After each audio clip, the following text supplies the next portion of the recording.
Many people are going to tell me not to lead the show off this way. But screw them. But screw them at this point. And welcome to those of you at KSRN in Arizona. Hey, we're gonna try our best to be nice. But the four words I'm going to open the show up with are these. Angel Reese, you. Damn. Okay. I have musings on that, as Victor said. Apparently, that's our way of being nice. Let's get started. Let's go.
Can't do it. We'll do it live. Do it live. I'll write it and we'll do it live. Mister, will you please wake up? Wake up. Wake up. Wake up. Wake up.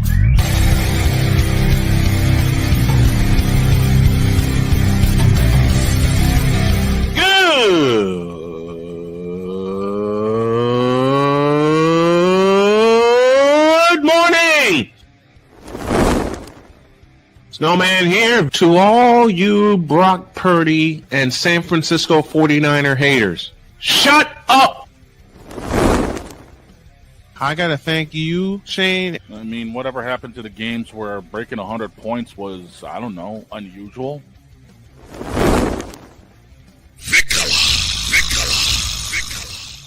There was one word to sum up the All-Star weekend. Trays. Because we take this job so serious. Splash Brothers, yes. Ray Allen, replace him with Steve Kerr. Reggie Miller, yeah.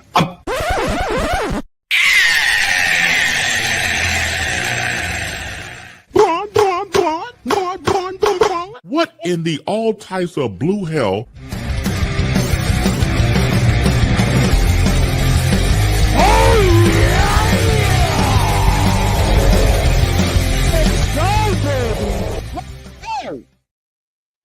Oh yeah! I was getting coffee. That's how you start a morning. Good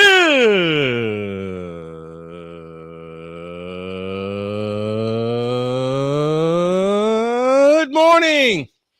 Welcome to the manic after weekend pre-Memorial Day protein coffee packed Monday edition of Snowman in the Morning.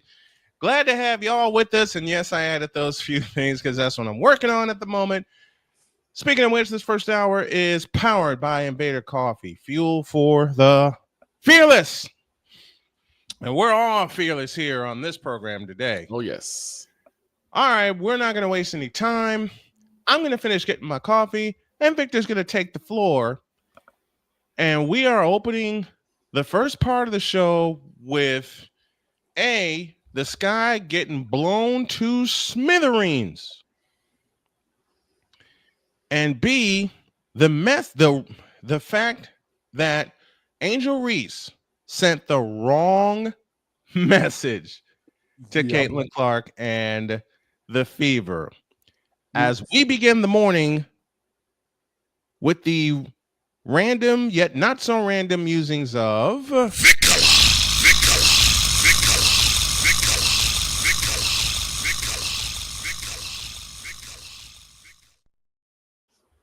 Take it.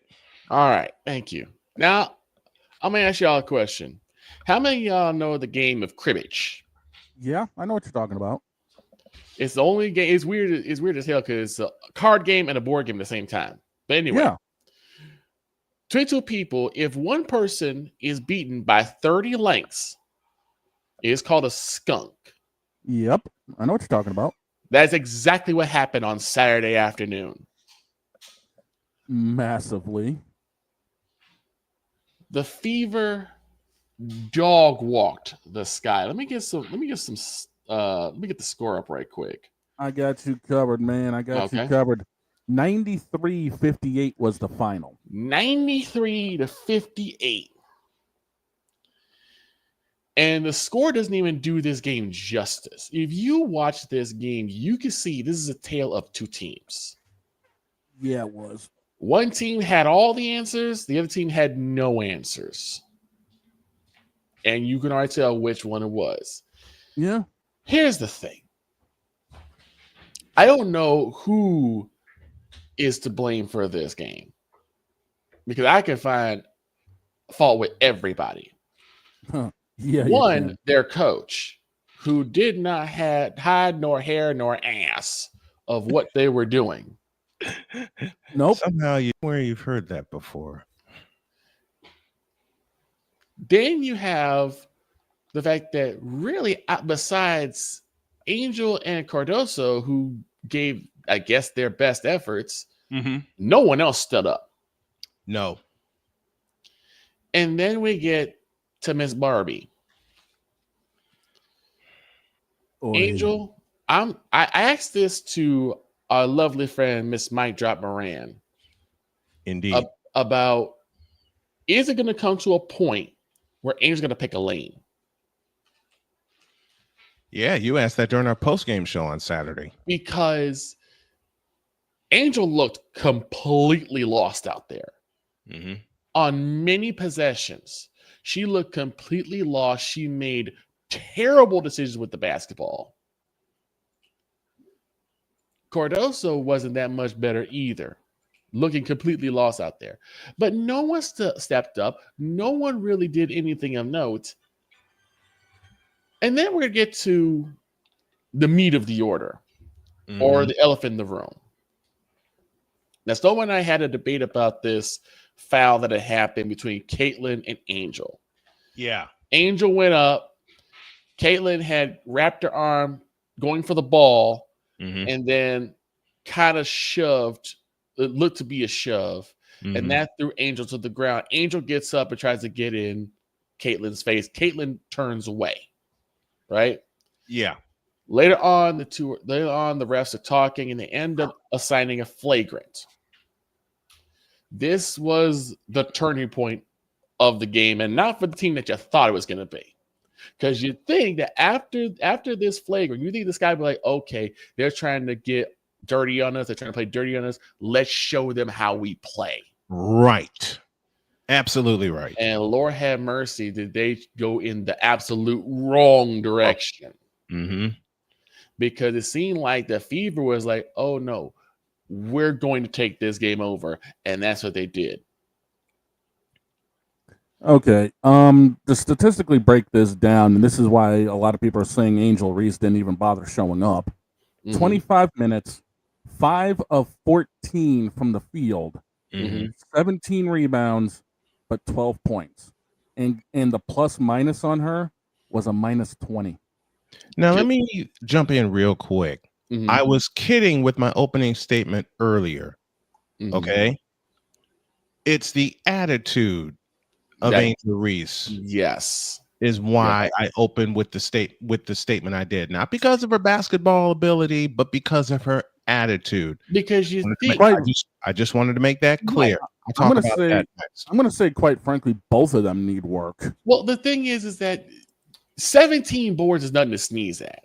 No. She was pulling them down, both offensively and defensively. And she was one of the few players to be in double digits in terms of points. So I got to give her credit to what she did. The problem is that, again, you're making poor decisions with the basketball to the point where you're just throwing it out of bounds. You're not even trying to crack boards. There were several times that Angel would jack up a shot and then start trotting back on defense. Like, I know not following your shot. exactly. I know I'm not. I know it's not going in, but I know I'm not gonna get the rebound either. So I'm just gonna walk. I'm just gonna walk to go on defense. Mm-hmm. That's not how you play the game. No. If you know that your shot may not go in, you go to the boards. You try to get your own shot. You try to get a second chance shot. And at one point, she had 3 different shots. Yep. The misses of layups. The misses of layups. I mean, come on, guys. We've all played basketball at some point. Mm-hmm. Yeah, we have. What is the first drill that you do when you start a game? A layup drill. Your layup drill. One side shoots, the other side rebounds. One side shoots, the other side rebounds. How many layup lines, Victor, have we seen in almost 20 years together? Multiple times. It's the first thing they do. Mm-hmm. I went through 3 years of it before my ankle went to hell. There was no sense of urgency from the Chicago Sky. None whatsoever. And Snowman, you brought up a very valid point. It's only halfway through the first quarter, they quit. Mm-hmm. As soon as Indiana sees the lead, and I said that during the play-by-play call. The thing is, the Chicago Sky starters only scored 38 points, whereas the Indiana Fever starters, 76. Mm-hmm. And we had a bit of history being made on Saturday. Yeah. Quite a few pieces of history. DeWanna Bonner becomes the 3rd leading scorer in WNBA history. Yep. DeWanna Bonner becoming the 3rd scoring. Caitlin getting her 3rd triple-double. Mm-hmm. And it's like, again, like I said, it's a factor of 2 different teams. Because how on earth do you come in and show up that small? And that's the big thing I noticed when it came to the Sky. The Sky showed up so small. How do you put it, Victor? Mm-hmm. Smaller than mini-me in a stepladder on the world's smallest hell in a cell. And that's what we saw from Angel Reese in the Chicago Sky. And if I'm a Chicago fan, I'm embarrassed because you guys came in with such energy, and this is the type of effort you put up. So much work they put in. Right. So much work. So much work they put in. And we discussed this during the post-game show. So much work they put in, and yet Indiana correctly made them feel small because they got beat up inside. Yep. They got beat up. They did.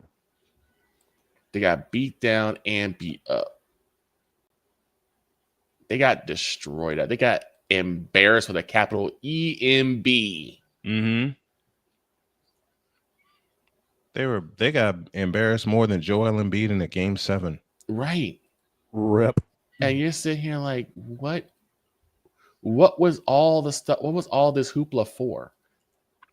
If you weren't gonna show it out at this point. To borrow a line from Major League 2, they had no marbles Saturday. None. And to borrow from the great Vince McMahon, they had no grapefruits. Lord have mercy. This was such a bad game. It's a bad look. And again, this is going to be another indictment for Angel. Mm-hmm. What happened to the Angel that we saw in LSU that actually had fangs? She got embarrassed. Well, here, let me just say this honestly.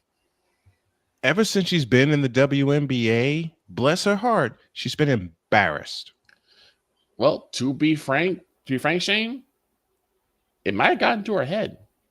Yep. You have to think about it. Everybody was on the side of Angel Reese. Yeah. When that issue happened where she pointed to her ring finger, everybody got on her case and everyone else defended her tooth and nail. Yes. Yeah. Which at the time was warranted because she didn't do anything wrong. It was just in the context of the game. And they both downplayed that moment because they're so ultra competitive. But now right, I can dig that. But now I what can you're dig that. seeing, now what you're seeing is that her saying, "Well, everyone will defend me anyway, so I can do what I want." And you're starting to see her get more egotistical and more self-centered and more about her brand than about her game. And therein lies the problem. The great BGS, the master teacher himself, said it on Saturday. Isn't during our there post-game show? Isn't there a male player who does almost the same thing? Yeah, and unfortunately, he wears the wrong number. And this is the male player we're talking about. This moment of bronze sexual stupidity is brought to you by Hooked on Bronix. When you start talking like an idiotic bronze sexual, Hooked on Bronix can set you right. Call 1-800-YOKAY. LJPN, now approve all this. I'm gonna say this. Somehow that ad's getting paid by the city. Filth. Now I'm gonna say we this. don't know how. I'm gonna say this. She can, Angel can come back from this. My God, she can. It's the first game of the year. Yes. Supposedly she's worked on her game, though I see different at the present time. But it did not show Saturday. Every player that has been humbled or embarrassed in any sort of way has their revenge game. I'm looking for Angel to have a revenge game and shape up her attitude. All that said, it wasn't there on Saturday. Nope. No. It was, a matter of fact, BGS said it best. She needs to get back in the gym. Let's just call it the way. Yes. And her and Camila Cardoso needs to get back in the gym. I mean, let's be honest. She went to the Anthony Davis School of Shooting and the LeBron James School of Flopping Saturday. Yeah, because that was clearly not. And Victor and I debated this. Yes. When it happened. It was not a flagrant. When I looked at the excuse me, when I looked at the play, and I, as many of you know, yours truly did the play-by-play call on Saturday. A master class, y'all.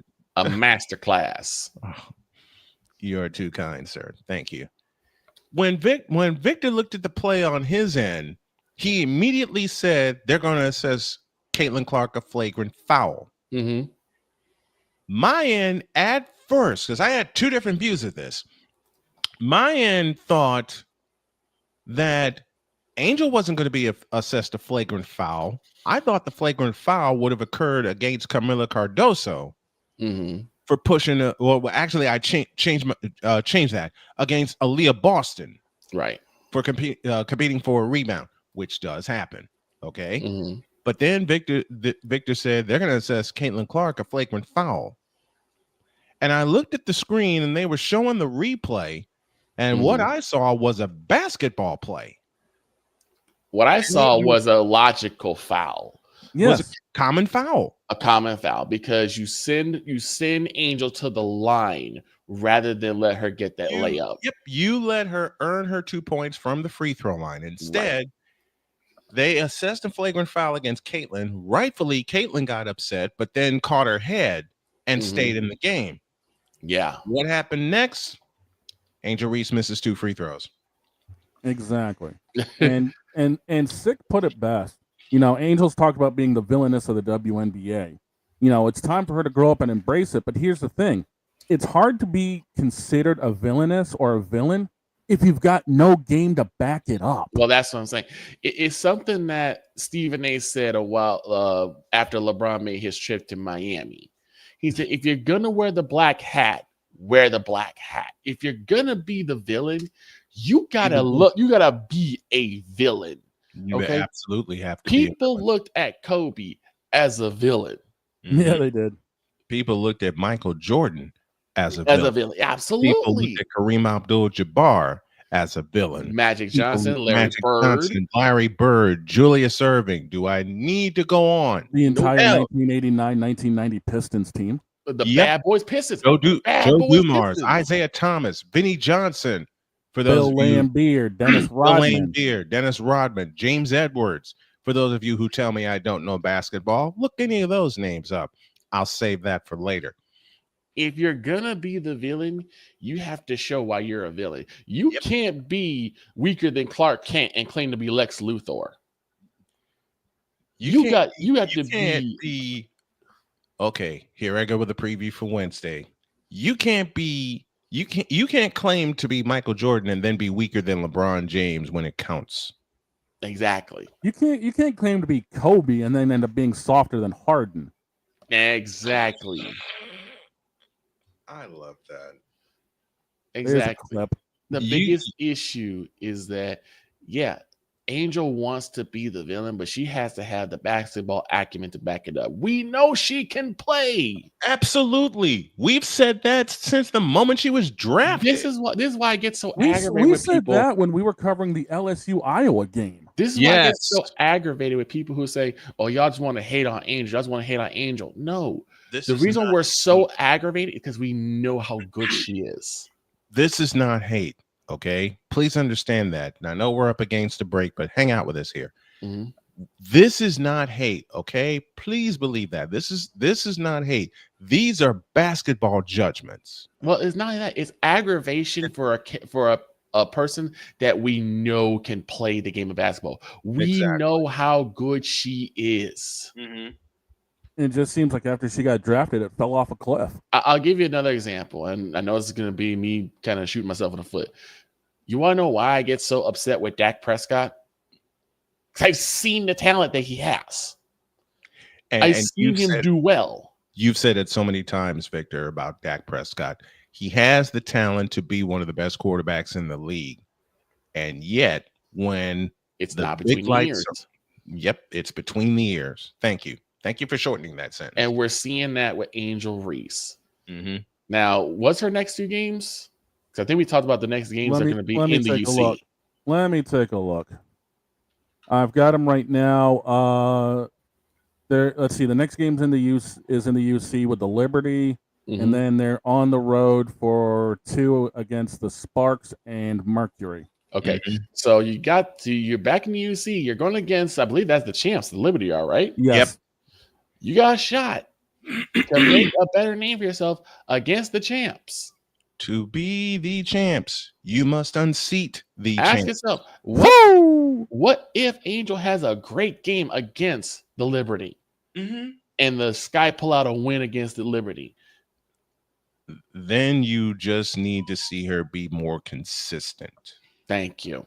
You just need to see her be more consistent. And you got to remember the next 2 times that the Fever and the Sky play, they're in the United Center. They're in front of 24,000 plus. Yep. And Allie and I joked about this. Fire codes be damned. Yep. The next time those 2 teams face each other, June 7th. And then after that, it is, if I'm looking at the schedule right, July 27th. Yep. So you have time, and you have a big chance to make a big statement because y'all acted like some hens and laid a massive amount of eggs on Saturday. And unfortunately, the eggs continue to get bigger as far as Angel Reese and the Chicago Sky are concerned. Exactly. Given the fact that they have a new coach, they have a few new pieces, and they have a healthy Carmelo Cardoso.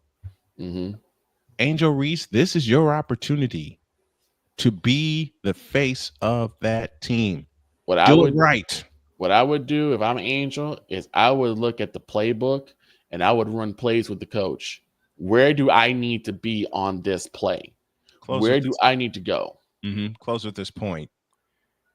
And then we'll let Victor close up shop here. In a simple question that BGS asked on Saturday during our post game, where's Lisa Leslie when Angel Reese needs her? And this is nothing against Lisa Leslie, okay? Because Lisa Leslie took Angel under her wing, and Angel, after those lessons, looked dynamite. Yes. But Angel, where's the follow-up? That has been one of my problems in sales until recently. Where's the follow-up? Your level of improvement does not end at camp. No.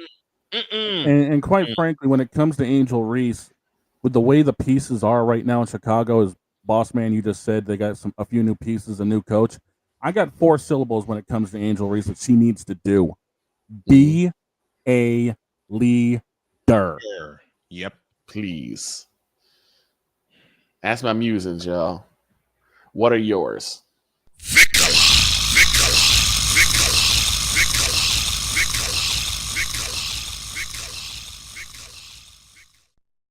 Masterful, Victor. Thank you. Very masterful. I appreciate it. After the break, a Snowman's take on Brock Purdy. I know you've heard him all before, but you never heard it like this, considering what happened at the end of last weekend. Back in the deuce.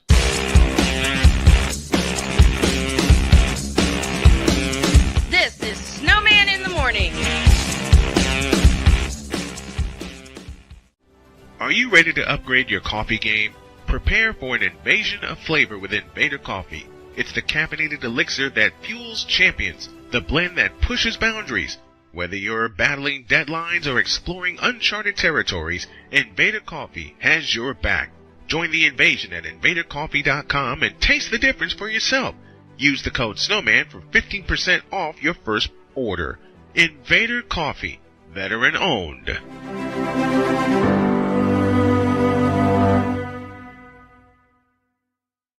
Join the transporter to Hades. Your butt and gut becomes one. Join the reformer of hooker whores. This is my daughter, Placenta Booty Johnson. Join the bronze claw. Whenever you are in distress, take off your baseball cap and throw it in the air. Join your very own superhero of broadcasting, Chris Bass. So whatever color crayon they get, they palm it and do 2 circles, and that translates to I can be the black people. As he takes you through the week's paces in Baseline. Live every Saturday at 8 a.m. Eastern, 7 a.m. Central, Pacific Time Zone people, just stay asleep when this is on live and just catch the recording. Oh, I'm sorry. Exclusively on the Chris Bass YouTube channel.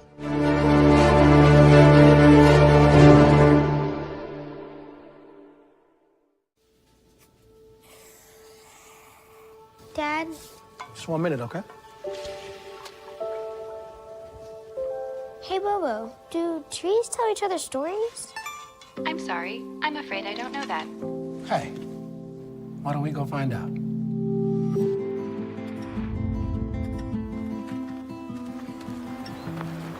Listen. Do clouds take naps? I couldn't tell you.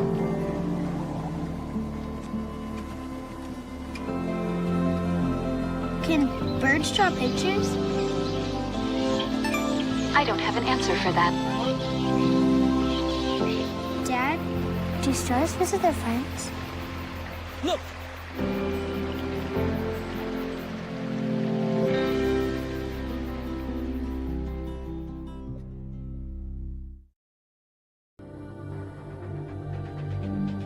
The spirit of battle is a powerful force. It's a force that drives us, pushes us beyond our limits. It's a fire in our hearts that fuels our determination, our commitment, our strive for greatness. Every challenge faced, every obstacle overcome, it sharpens our skills and fortifies our resolve. This relentless pursuit of excellence makes the journey so exhilarating. And the victory, it makes the victory sweet.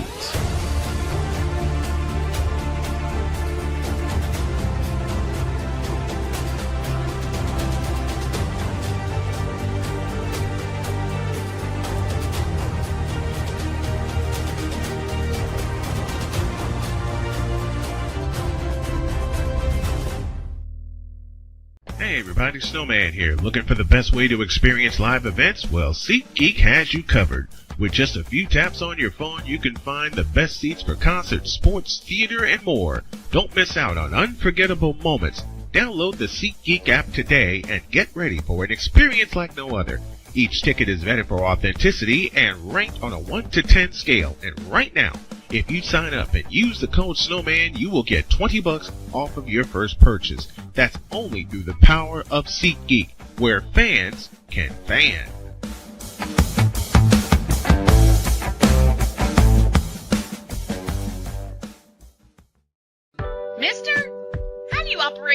Twitter thing or this Instagram thing or whatever the heck. You're supposed to know all this stuff. Anyway, welcome back to the show. Woo! We're having fun here. Today's show is fueled by Invader Coffee, fuel for the fearless. And folks, I got a Pampered Chef party going on Facebook, and this is a fundraiser to raise awareness for pancreatic cancer and to raise some funds for pancreatic cancer survivors. And we want to help get the word out, which leads to my Snowman Stadium tour. We'll talk about that later. Got a couple ads before we get started. By my man, Mr. Sig Diggy. This take by FB Like A3 is brought to you by Chicago's Southside Slap Box Academy. Let the scrapping be slapping. And Camel Clutch Wrestling Academy. Either we make you champions, or just like the Fever did to the Sky, we make you a hamba. Here's to your Shiki, baby. Here's to your Sabu. Here's to both of them. Here's to both of them. Now, I have a double take. Okay. Oh, shit. Uh-huh. Numero uno. Let me get this loaded up here. Let me find that for you. Yeah. Get ready for the next two, folks. I got it right here. You ready? Do it.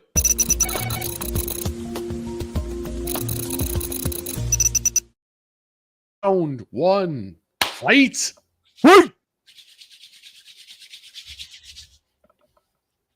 You know what? I'm gonna give you the damn camera. You beat me to it. Listen, y'all. You can make what you want of the Angel Reese Caitlin Clark rivalry. So far, it's one-sided. Yeah, it is. Caitlin Clark and the Fever have only lost one time to Angel Reese in the Chicago Sky, and that was a comeback win in Chicago.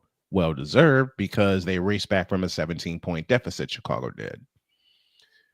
But this is about Angel Reese's attitude, which pisses me off, because you heard Victor say it earlier. Ever since that not even the national championship, ever since the game they played against Iowa for a regional championship, in which Angel Reese played a gutty game with an injury with 17 points and 20 rebounds on a bad knee. Mm-hmm. We covered that game. Yes, we did. Nothing since. Anybody can miss layups and put it back up in the basket. And for a while, when the game opened on Saturday, they had Angel Reese at the controls, and for the first 5 minutes, she looked like she was in her place. But after the Fever went on a 10-2 run and closed the quarter with the lead, a lead they would never relinquish, Angel Reese looked like a deer in headlights. And I that's why I questioned, could this also be a coaching issue? Did they make a change that knocked the Sky out of their rhythm? Because that could be a possibility. To be perfectly honest, Victor, Chicago never had a rhythm. They never had a sustained run. And we're not talking about 4 to 6 points. We're talking about what Indiana did 3 separate times, 10 and up. 10 points, a 10-point run and up. 12-2 run, 13-2 run, 15-2 at one point in the third quarter. After the flagrant foul, the Indiana Fever went on a 16-2 run and blew the doors off the Gainbridge Field. And I said, and we said this throughout the entire broadcast, how many empty trips the Sky had. Gosh. Listen, the Fever had many empty trips with Chicago having a chance to take advantage of it and get back in the game. Unfortunately, they allowed Indiana to capitalize, and they increased the lead from 5 to 13 at the half. And after that, the game was over. Yep.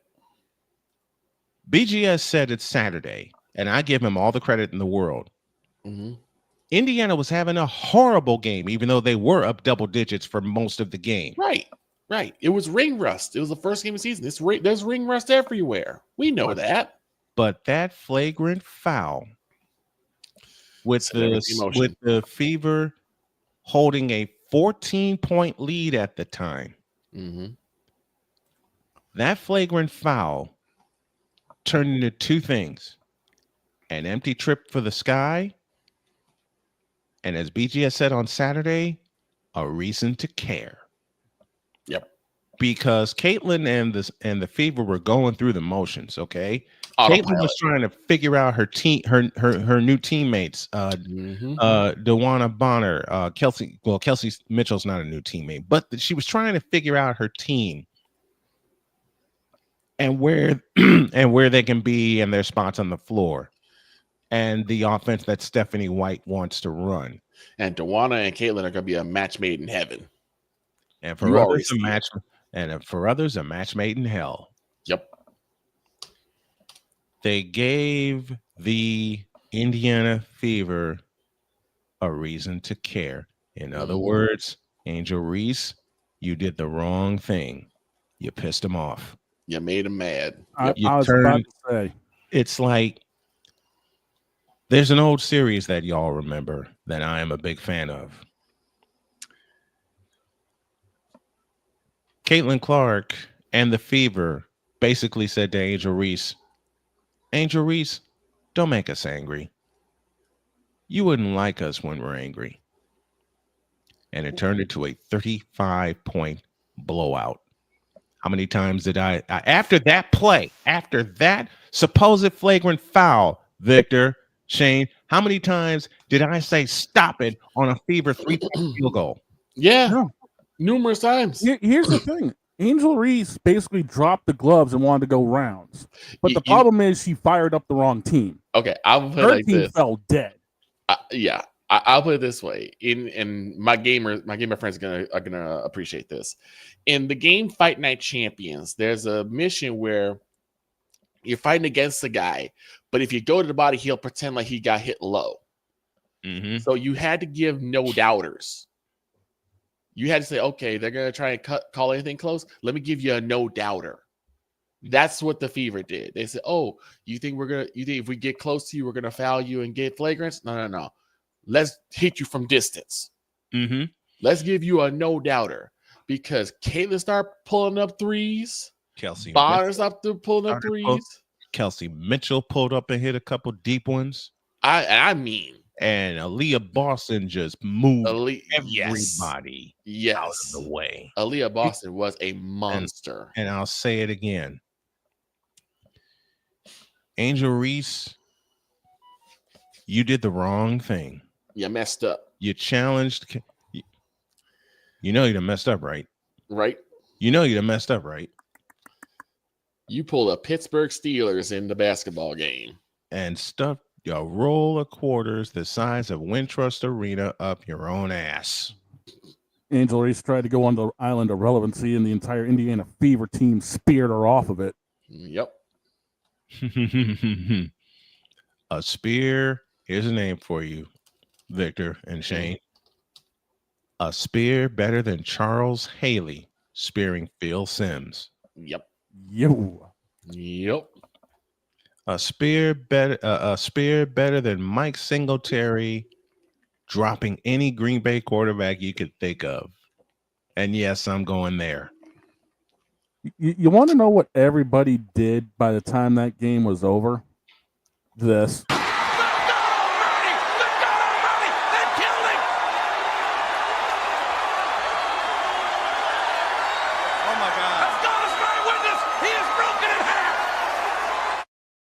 I will say this: who held the bigger L, the Sky on Saturday, or the Leafs on Sunday?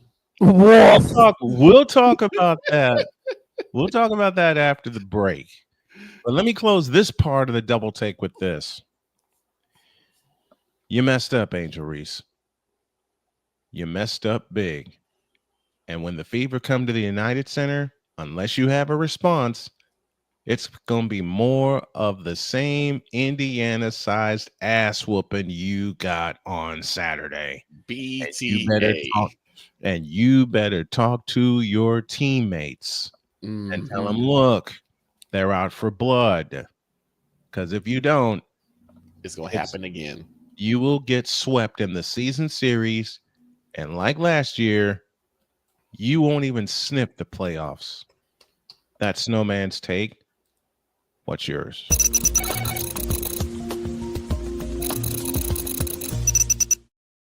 We're going to stay here and say hi to Ryan McCarthy, Mr. McCarthy, the Hawkeye Hoops Heaven. Sick Diggy is here. Blake Hammock is here. Kenneth Clark is here. Oh man. All of our great rowdy friends. Arku is here. The Hambone, Blake Hammock is here. And now I have a second Snowman's take. All right.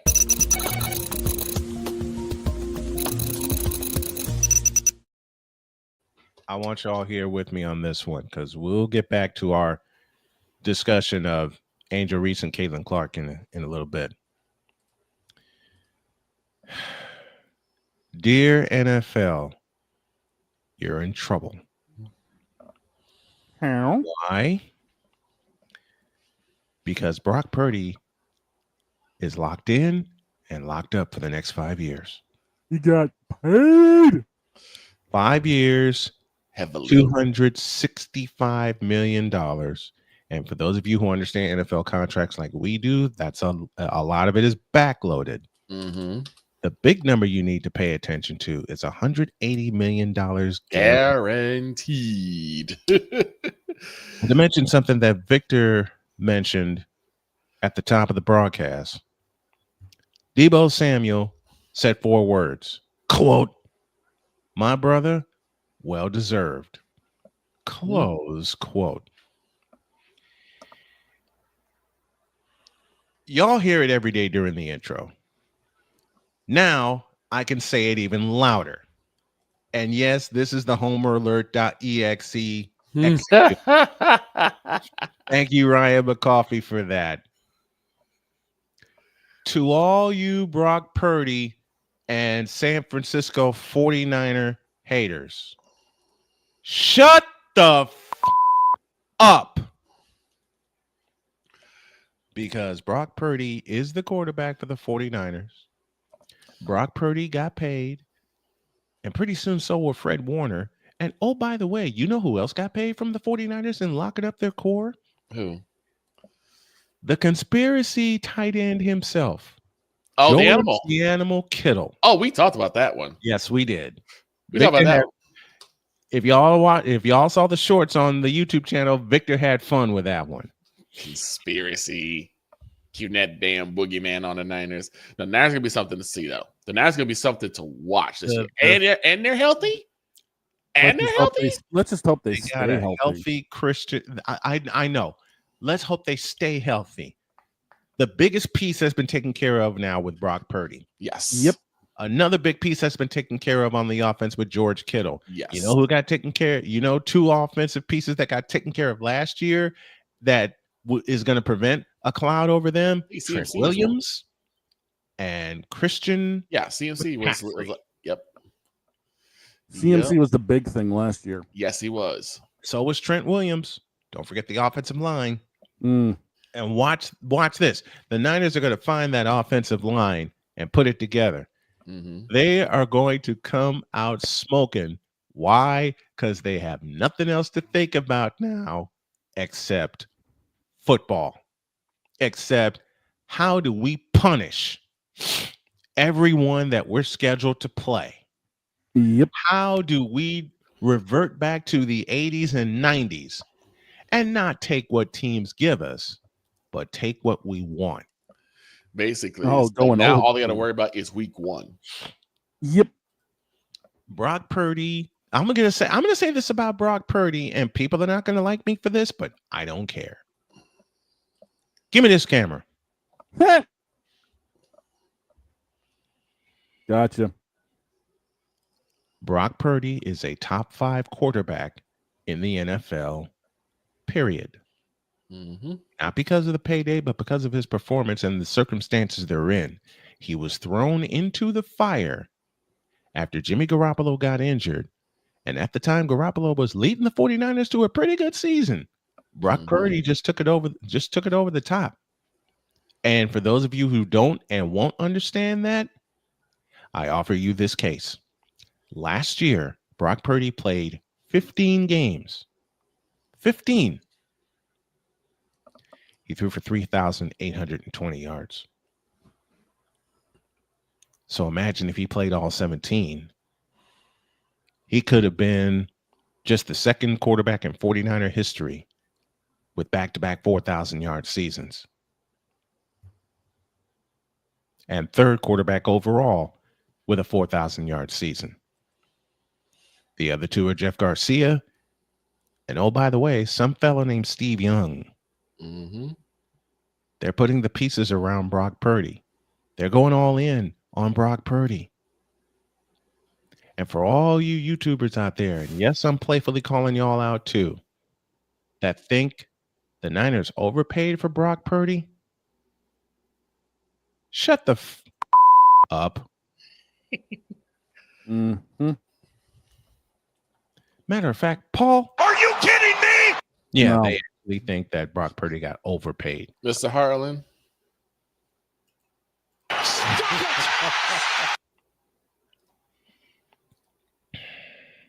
And sometimes I just think, you know what?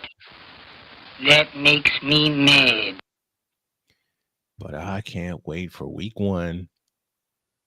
And to borrow the legendary words of Stone Cold Steve Austin, when we go to Seattle and stomp a mud hole in their ass and walk it dry. Oh, hell yeah! That's I am no double take. What's yours?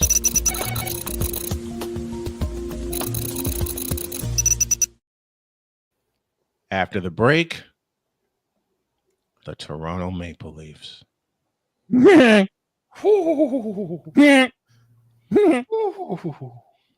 Toronto Maple Leafs. Troy, this is for you. Push the go to a break. Back in the deuce.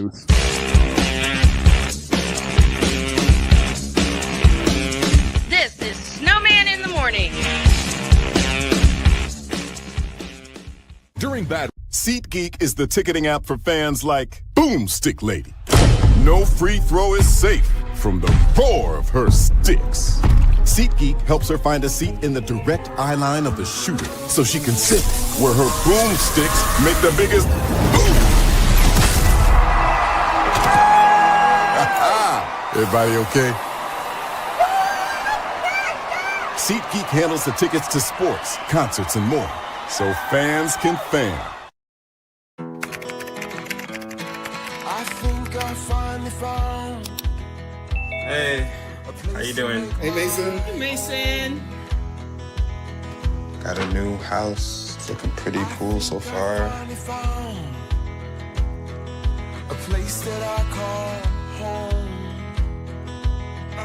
I'm teaching Louise how to cook some lasagna. It only takes a spark to make a fire start.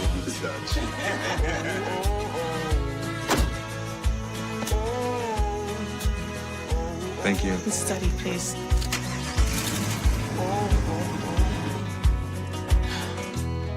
I think I finally found a place to make my own. A place that I call home. And this place that I call home. My mother was always very familiar with her neighborhood, but one day she stopped at the stop sign for much longer than usual. And she didn't know whether she should go forward or turn, and she wasn't even really sure where she was at. It was very unsettling for her. I felt so much better after my son told me, Mom, I don't want you to worry or be afraid. I'll be there for you, and we'll figure it out.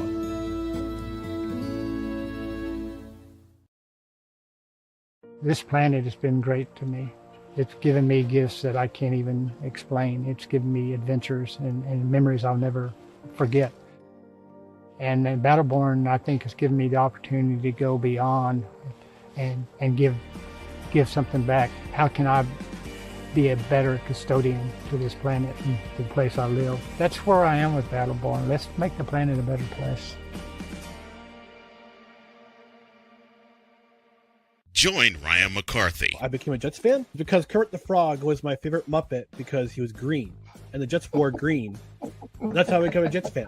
And Dustin Henry. ESPN is cashing all in on let's pay a few personalities and we'll just kind of fill in the gaps. As they walk you through all of the world of sports from their perspective. The Albany Empire, it's a literal circus. No credentials required. Where, Ryan, say the tag. Where you don't need a press pass to talk sports. Every Monday at 8 p.m. Eastern, 7 p.m. Central. On YouTube and where you can find all podcasts. Hey, Eagles fan. Join my man Cool McCain and a host of others as they break down every single game, every single week in an objective manner, and also from a fan's perspective as well. Remember, this cast feels just like you. Nobody likes you. And you don't care. Fly, Eagles, fly. Eagles Elite Podcast. Every Wednesday at 8:30 p.m. Eastern on YouTube and other podcast outlets.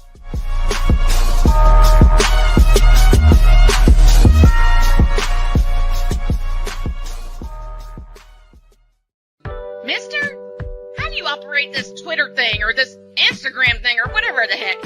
You're supposed to know all this stuff. Anyway, welcome back to the show. All right, I have a special request and also a message because over the course of the weekend, there were some people that came after me saying that I'm not about anything. Well, I'm about this. I need a favor, folks. I have put a target on my back of this fall returning to work, returning to full strength, and returning to doing Uber. For that to happen, though, I need some assistance. So if you go to this GoFundMe right here, gofund.me/Snowman's Road to Recovery, it will do a lot and take a weight off of my back in terms of me helping my family. Any donation is great. It'll go toward car repairs. It'll go toward house bills. I've never been shy about why I put this together in the first place, and I'm not going to be shy now. So help a snowman and his family really recover from our fight against pancreatic cancer. You can do so right at this GoFundMe link right here. I'll mention it again at the end of the show. Tonight, baseball on the docket, and it might be part of a dual cast. The Houston Astros will take on the Tampa Bay Rays at 6:45 for the first pitch. We'll be up at 6:30 with our pregame show. Now, I couldn't find the video clip to accompany this, but I have a question for the Toronto Maple Leafs. How do you fuck that up? How do you fuck that up? How? This weekend was pure BTA. It was BTA from pillar to post, belt to ass. Yeah, it was belt to asses. How? Listen, I don't like the Toronto Maple Leafs. Okay. You're talking to a Boston fan here. How do you think I feel about them? I don't listen. The Toronto Maple Leafs once upon a time were in the Campbell Conference, and the Blackhawks used to beat them to shit every time. Mm-hmm. All right.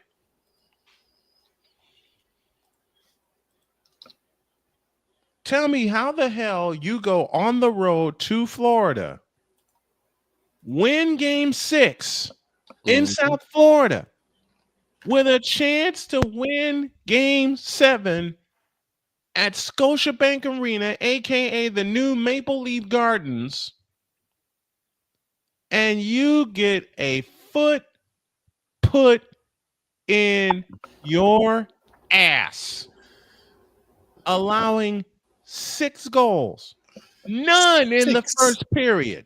6. Let me say that again. The Leafs tied a record for the largest playoff loss. ... At home. ... In give me this button here. How the Leafs tied the record for the largest loss. ... At home. ... In a Game 7.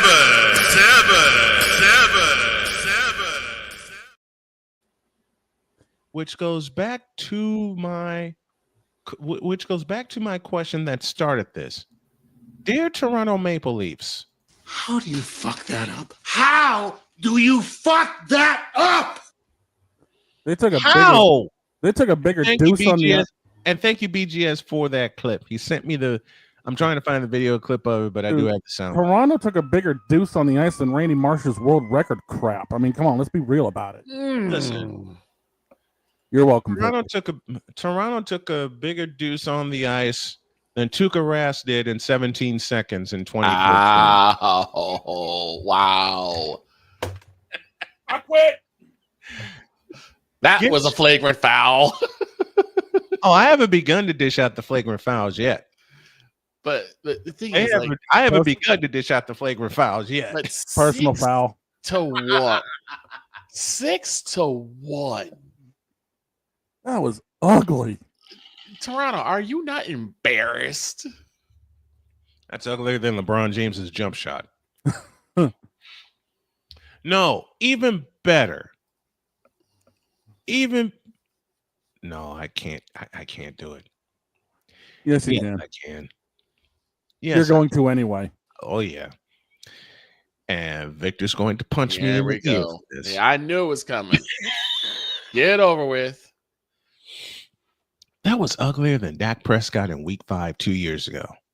I knew it was coming. I thought you were going to say that looked uglier than the play at the end of the divisional round against the San Fran and Dallas, but no, that's just goofy. That is goofy. What Toronto did, what happened to Toronto? And I was watching a podcast this morning on the way in called the Gluttons for Punishment podcast. A shout to those guys north of the border. Mm-hmm. They let loose. This is the year that the Toronto Maple Leafs should finally blow up the core. Yeah. Because it's been the same goddamn thing since 2018. And it has not 7 worked years. since. They have not gotten out of the first round in a long time. 7 years, that's the length of the Austin Matthews era, of misery. It's more miserable than the day LeBron signed with the Lakers. That game was about as miserable as Tam. No, and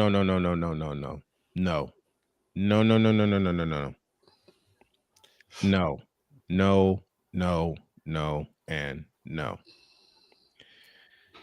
That's about as pathetic as the show goes versus the Promise last time on Friday. That thing is as miserable as the Pittsburgh Pirates. That was as miserable as the show goes versus the Brahmins on Friday. Post night. Oh my God. The Showboats and the Brahmas. That's as miserable as the UFL overtime period scenario. Period. Ugh. That's as bad. What Toronto went through, the ass whooping they took last night in front of their own fans, which had them litter the ice before the final horn even sounded. Yes. Again, turning it to Cleveland in football season. Listen, the last 2 times, and thank you, RC, for bringing this up. The last 2 times the Florida Panthers played the Toronto Maple Leafs at Scotiabank Arena, you know what the final score was? 6-1, both times. You can't give up 12 goals in your house. No. Give me this. You should give me this button. Here. This is the first time I've ever played this button on the show, but I'll play it here. Kevin. God damn it. You can't make this shit up. You can't make this up. No, you can't. And now the Florida Panthers will face the Carolina Hurricanes for the Wales Conference title, and I have the Panthers winning that in 6 games. No. Change that. It'll go the distance. I know how Blake's going to say it. Somehow it's the Kings in that. You have the 2 best teams in the Eastern Conference. You do. In the Carolina Hurricanes and the Florida Panthers. And the Panthers should be. It's going to be a 7-game bloodbath. It's going to be a bloodbath. Oh, absolutely. But back By to the way, Vic, you were right about something. Blake came out with Carter Verhaeghe. She ain't my baby. Suge Knight got ready. Games in 6. No, I got the Panthers winning in 7. It goes the distance. You You know, have the two best teams. It could go either way. Okay, we're talking about two of the most superior teams in the NHL. One of them, the defending Stanley Cup champions. And this is where Ryan countered that by saying, "Goalie Bob, pigs are slobs, and doors have knobs. Cats in 6." Cats in 6. God, this rhyming thing is going to get the best of us. Yes, it is. It's going to turn into a friggin' segment. Thank you for giving me that idea. Fuck. Later in the week, like we did the beer baseball thing. Oh no. Me and my big mouth. Say it right. Me and my big fat mouth. Yeah, I can't get that. Alberta for has God's oil, sake, Ryan. ribs required. Oh God. This is the segment coming up. And we'll do it for the Wales and Campbell Conference final. Oh my God. I love you, Ryan, for this. Alberta has oil. Ribs require foil. This series will require toil. Oilers in 7. I agree. Oilers in 7. Okay. I'm going to come up with one of these after the break. I need a few minutes. Freddie Anderson has been the best goalie in the Stanley Cup playoffs. I still say Cats in 7. And each one of these games will either be 2-0, 3-1, or 3-2. It'll be low scoring. You might even see a couple shootouts. I would be surprised if you see a 1-0 shootouts. game that will decide the series. Vengeance for the Stars. Not going to happen. The Oilers are the sneakiest, best team, and I said it at the top of the year, and people didn't believe me, to watch the Western Conference champions. Mm-hmm. Watch the defending Campbell Conference champions. I have the Oilers winning in 7, and I have the Panthers winning in 7. Oh, but back to Toronto. How do you screw that up? How do you screw that? One more time. How do you fuck that up? How do you fuck that up? We're gonna work on our language, okay? Just trust me on this one. This is one where we had to get everything out. Matter of fact, I got a better one. Hey, Toronto Maple Leafs. What is that? What the fuck is that? One more time for those of us in the cheap seats at Old Chicago Stadium who hated the Maple Leafs. What is that? What the fuck is that? And dear, I got to. Matter of fact, let me go a little further. It was quiet at the end of the first period, scoreless. Then 3 goals in the second delivered a. And the game was over. Yep. Everybody rest, come back out. Third period, it was more of a Tiger uppercut, which sent the fans home. Florida said that fans that were so excited. Mm-hmm. The same fans that were so excited about where's my button? About a Game 7. Mm-hmm. problem with the game. the same. Look, when at the end of Game 6 in Florida, we immediately should have thought this about the Toronto Maple Leafs. You're screwed. Yeah, you're totally screwed. You asshole, you beat me to it. I was going to fucking play that. I had something lined up and you beat me to it. Some bitch. Like, damn it, I had it. I was right there. Listen, I saw it. Okay, I saw that. Oh, okay.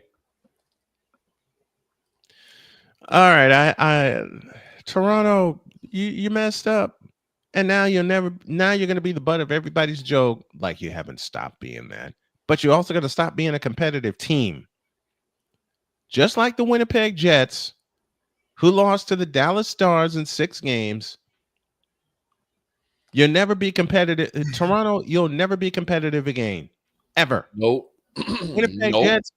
And I love Paul Edmonds, their longtime play-by-play voice. I love Paul Edmonds. But to the Winnipeg Jets, you'll never be competitive again either. Toronto doesn't deserve a Stanley Cup. Winnipeg doesn't deserve a Stanley Cup. And who the hell would, I mean this kiddingly, who the hell would root for the Winnipeg Jets anyway to win the Stanley Cup? Besides 18,000 at the Canada Life Center, which is louder than hell. All right. Which is louder than hell. All right. Let me give credit where credit's due while I'm making jokes at the same time. It's loud in that place. Yes, it is. But everybody has been asking me this morning my prediction for the Western Conference Finals, which we will cover on this channel as part of a dual stream beginning Wednesday. Let's see. My prediction for the Western Conference Finals. Considering the fact that the 2 best teams in terms of hockey, screw the records, are playing in the Western Conference Finals, let me think of it this way. And I love what McCarthy said, but I'm going to do my own little rhyme here to set this up. 50-11. No, I can't think of it right now because I'm going to laugh. I'll have to come up with it and I'll do it after the break. But straight up, my prediction: Oilers in 7. It goes the distance. It goes the distance. Who? But to the Toronto Maple Leafs going forward. You're screwed. Yeah, you're totally screwed. Matter of fact, I can describe the Toronto Maple Leafs this way. This has been yet another Beating a Dead Horse presentation. Really? Because you're beating a dead horse. Really? Every time. Blake Hammock says Carolina deserves one because we have been through the ringer since 2006. Well, my friend, I love you dearly, but tough shit. You got to win it on the ice, and I don't see it happening. I have the Panthers winning in 7. Tony Nese, Angel Reese, Chicken and Grease, Oilers in 7. There you go. Thank you. Tony Nese, you had to dig that name out? Yup. Mother. Wow. I ain't heard that one in a dog's I haven't heard that in a while either.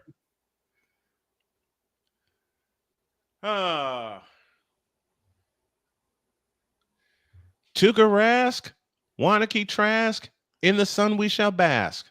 Oilers in 7. Oh, there you go. And I dug a name out of the past for Victor. All right, let's take our halftime break. When we come back, y'all just keep punching me. Oh, we haven't begun to punch you yet. Then what the hell's this been? This.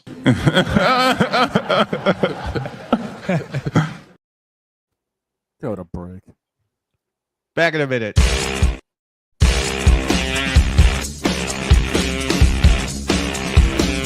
This is Snowman in the morning.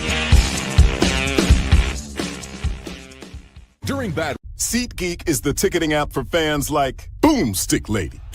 No free throw is safe from the roar of her sticks. SeatGeek helps her find a seat in the direct eye line of the shooter so she can sit where her boomsticks make the biggest boom.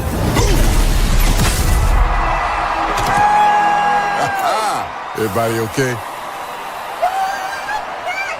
SeatGeek handles the tickets to sports, concerts, and more, so fans can fan. I think I finally found. Hey, how you doing? Hey, Mason. Hey, Mason.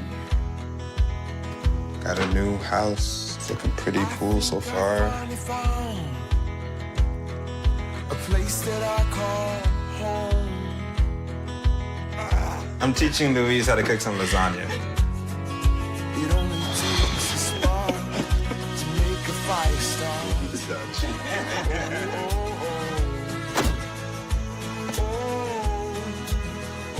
Thank you. Steady, please.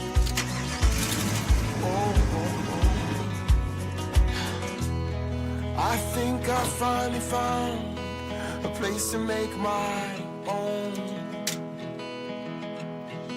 A place that I call home. This place that I call home. My mother was always very familiar with her neighborhood, but one day she stopped at the stop sign for much longer than usual. And she didn't know whether she should go forward or turn, and she wasn't even really sure where she was at. It was very unsettling for her.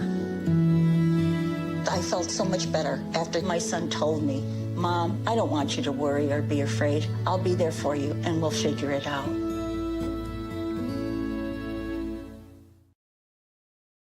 This planet has been great to me. It's given me gifts that I can't even explain. It's given me adventures and memories I'll never forget. And Battleborn, I think, has given me the opportunity to go beyond and give something back. How can I be a better custodian to this planet and the place I live? That's where I am with Battleborn. Let's make the planet a better place. Join Ryan McCarthy. I became a Jets fan because Kermit the Frog was my favorite Muppet because he was green, and the Jets wore green.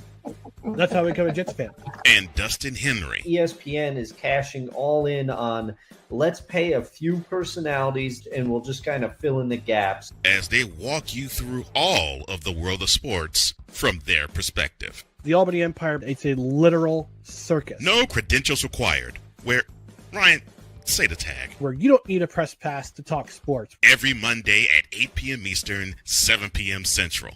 On YouTube and where you can find all podcasts. Hey, Eagles fan.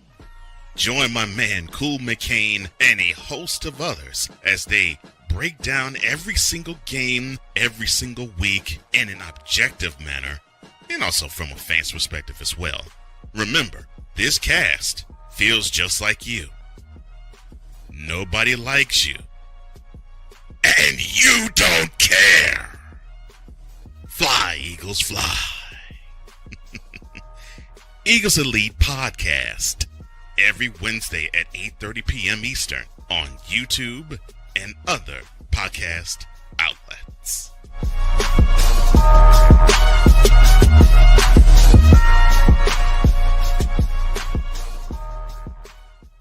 Mister? How do you operate this Twitter thing or this Instagram thing or whatever the heck?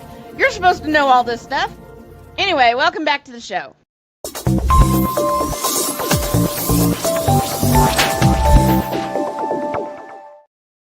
I know we're well into hour two. Cartoon, Ed Boon, a punch. Cartoon, Ed Boon, Warren Moon, Oilers in 7. I love it. I love it. I love it. Finish the story. No Game 7 purgatory. Thanks for your career, Marc-Andre Fleury. Canes in 6. Okay. Well, here we go. Before we go any further, this portion is brought to you by Fanatics, officially licensed everything. No matter what team colors you bleed or what team you recently seed. And I know I pronounced that incorrectly. I did it with a purpose. Gear up with Fanatics, officially licensed everything. All right. Dr. K makes my day in every way. Panthers in 5. Panthers in 5. I'm totally kidding. I got. It's gonna be a that was a good both one. of these conference finals are gonna be terrific series. Mm-hmm. Okay, Blake. Oh no, I'm gonna piss him off and repeat his words, but with a different ending. Darnell Nurse, he carries a purse. This series will hurt. Oilers in 5. I wear many hats. I totally don't expect it to only go 5 games. Okay. Right. I wear many hats. I'm a fan of the Pats. Screw the Cats. Give me the Oilers in 6. Ooh. And I remember on Friday when the Maple Leafs won, Blake did say that he was gonna he rage bait a droid. Well, This the is gonna Cats be came to play revenge. on Sunday. This is gonna be revenge. Yeah, it is. Oh my gosh. It's gonna turn into a friggin' segment now. Sick Diggy. Even Sick Diggy's getting that other fun. Oh no.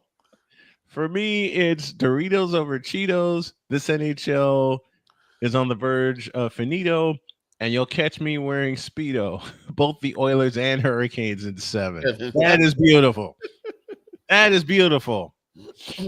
So I gotta ask, dog. I know this is gonna be a kind of sore topic. Oh, one more.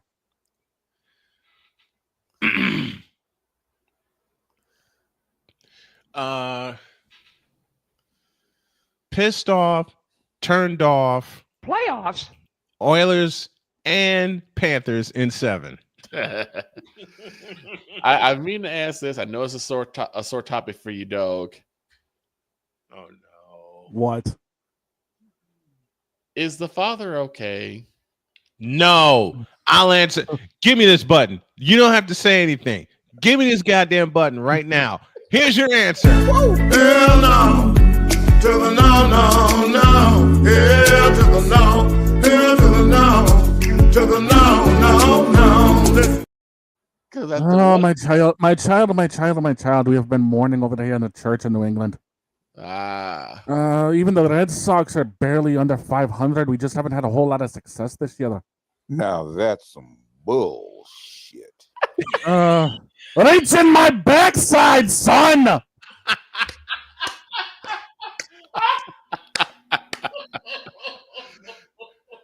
That must mean that the father and the Right Reverend Deacon Pastor Bishop Aloysius Jenkins III have made some form of peace.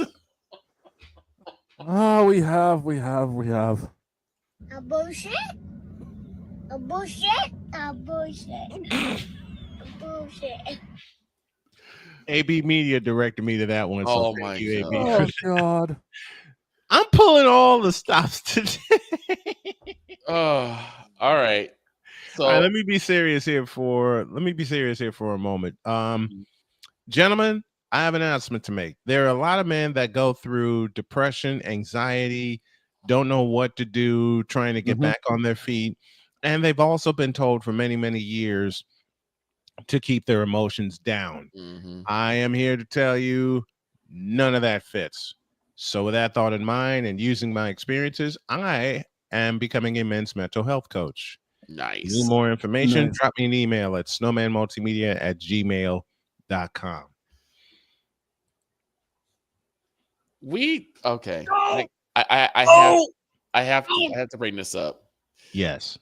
So over the weekend, Snowman and I have been having many spirited conversations. Shut up. When it comes to this year's NFL schedule.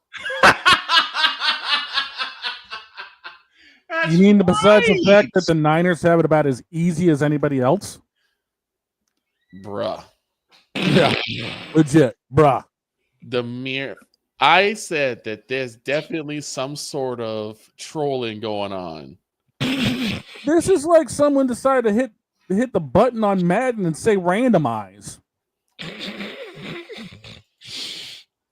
I have a question, but I better not ask it. Go ahead. Ask it anyway. We know you. Go ahead and ask it. First, the station break for those of you in New York. It's the Worldwide Sports Radio Network. And thanks to those folks joining us. We don't have an easy schedule. Oh, shit! You know what? We're about to find this out right now. I'll do this myself. I'll do this one myself. We don't have an easy schedule. BGS, please say it for me. Now that's some bull. We're about to find this out right now. Okay. All right, everybody pull up their team schedules. Oh, Okay. dear Lord, what am I doing? You got to pull up too. What the hell are you doing? We did this on Friday. We went through basically everybody's team schedule. Yes, we did. And we did what we didn't do are some scheduled predictions. We did not. Jesus. We did a couple. No, not for the. We didn't do for the whole season though. So what we're gonna do right here is we're gonna pull up our team schedules. I have the Niners up right here. Oh, I gotta pull two of them up. Duh. I told you got to pull two of them. I gotta pull two of them up. So we're gonna pull our teams up, in which I'm doing twice over, and we're gonna give some score predictions like we did last year. Oh God. We're not going to do full record predictions yet. Okay. Now keep in mind, folks, it's May and not August. Right. Okay. We're saving the full prediction for when we This is actually just for need to do fun's it. sake. This is just for fun's sake. All right. We'll start with the Colts. Okay. Yes, I'm starting with my wife's Indianapolis Colts. Yes, indeed. And this is going to be a busy year, folks. Oh, yes. Week 1, they host Miami. They beat them 73-0. Week 2, they host Denver. We beat them 73-0. Week 3, they travel to Tennessee. They beat their asses 145 to -6. Oh my God. -6? How does that happen? They get a touchdown and 2 penalties, take it off the board and put them in the negative. But Do you I- can't. That What the hell are you talking about? that simply cannot happen. EF5 hit Pelvna, Kansas last night. And for a serious standpoint, we hope that everyone in Pelvna, Kansas is okay. Yeah. That's why we're giving you all the laughter that we can so we can keep y'all in good spirits. Week 4, they travel to Los Angeles to take on the Rams. Colts in overtime, 23-20. I could see Week that. 5, they host the Raiders and beat their asses 55-0.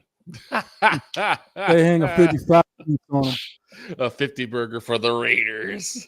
Week 6, they host the Arizona Cardinals and they hang a 60 burger on them. Oh my God. Call of Booty's too busy playing Call of Duty. Yep. Man, fuck Kyler Murray. Week 7, we go back to Los Angeles and take on the Chargers. And the Chargers eke that one out 58-55. Damn. Week 8, we host Tennessee. And we hang a century on them. A century. Right. Week 9, we go to Heinz Field and face the Pittsburgh Steelers. With at probably 1 Aaron. o'clock. Well, yeah, I was about to say probably with Aaron Rodgers at quarterback. With the $25 And we- roll of quarters in their own ass. And we hang 50 rolls of quarters and shove them up all their asses. We give them a 50 burger. Week 10, we go across the pond, which means Jody's waking me up at 7 o'clock in the morning for a Yes, 9:30 she kickoff. is.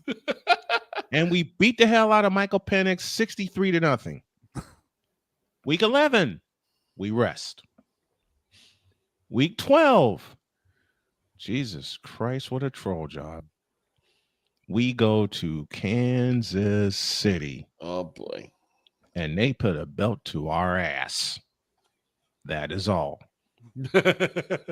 Week 13, we host Houston and finally get even with the Strouds 30-27. Week 14, Travis Hunter, Trevor Lawrence, and the Jacksonville Jaguars. And we finally break that streak 35-28. Break the curse is over. But the curse is over. Week 15, we go see Sam Darnold and the Seattle Seahawks and hang 200 on them. Roll over the scoreboard twice. Week 16, right before Christmas. 255, like the Madden score. Week 16, Monday Night Football. 3 days before Christmas, I get 2 early Christmas presents. Mm-hmm. The Colts, who would have won their division, play the 49ers, who would have won their division, and it's at Lucas Oil Stadium, and I get my beautiful wife on camera with me. Oh, that's going to be a fun game. Yes, it is. SF 100, Indy 99 on a walk-off. Walk-off field goal for the win. And that's in regulation. This will not require overtime. Oh, you're full of shit. That's going to be an OT game. This will not require overtime. The Niners and Greg Joseph will walk off Indianapolis on the road 100-99. In regulation. And I'm saying that here because my beauty is not here with me. And I'm totally breaking rule 5 of the house. Right.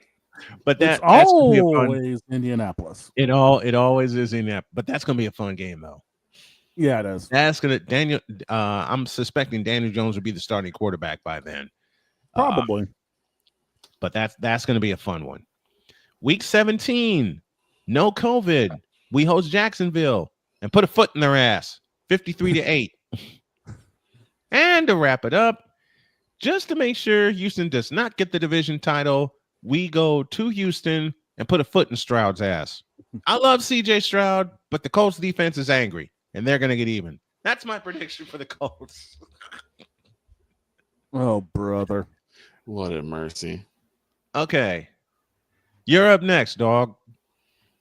Here we go. Do I have to? Yes. The New England Patriots. The New England Patriots.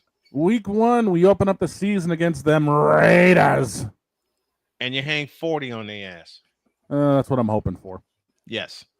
Week 2, we traveled down to the 305 in Miami to visit Tua and the Dolphins, and you shut them out. We end up taking Tua out for the season. You beat Tua's ass, you put him on the bench for the year, and you hang another 40 burger on him. Week 3 at home versus Aaron Rodgers and the Pittsburgh Steelers. Tie. No. We walked that one off in a battle and that goes into overtime. Bullshit. That's a tie. That ain't gonna be no damn tie. That's a tie. Next. Week 4, the day after my birthday, they are at home versus the Panthers, and we hang 70 on them and say, screw you. Scores tie. No, we hang 70 on them and say, go screw off back to Carolina. Week 5 on the road to Buffalo, and we get 3D'd by everybody there. You get 3D'd, F5'd, and Stone Cold stunned. Through the tables, and that's going to be the Sunday night game of the week. So, your ass is in the booth with me for that. Oh, shit. You're going to make me suffer week 5. Thanks. You goddamn right I am. God damn it. Week 6 on the road to New Orleans. 12-9. Nah, I say we end up we'll walk that one off, but 28-24. Next one. On the road to Tennessee, week 7, Vrabel's return. Tie. No, we beat Tennessee. Okay. I'll give you that one. Week 8 at home versus Deshaun and the Browns. 155-3. No, Yeah, check that. probably 155 to -10. To -10. God's sake. You take a field goal off the board with 2 penalties, and you take a touchdown off the board with 2 penalties. Week 9, we're home versus Penix and them damn birds. 28-1. Wolf. They get a single. Right as time expires. Week 10, we're on the road to Tampa. 28-28. I say Tampa beats us, but it's going to be like 28-25 or something like that. I'll say 31-27. 31-27. Week 11, Prime Video's got the coverage because we're at home versus them damn Jets. Who cares? Next. There's your anarchy game. Wait. We did pick that one as an anarchy game too. We did.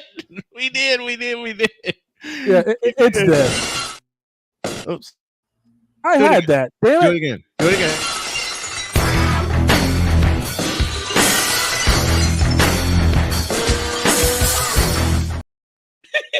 Week 12, we're on the road to Cincinnati, and for crying out loud. Cincinnati will end up beating us. 44-6. Week 13, as we go into December, we're hosting the New York Giants on Monday night. Jackson Dart gets 500. Wouldn't surprise me any.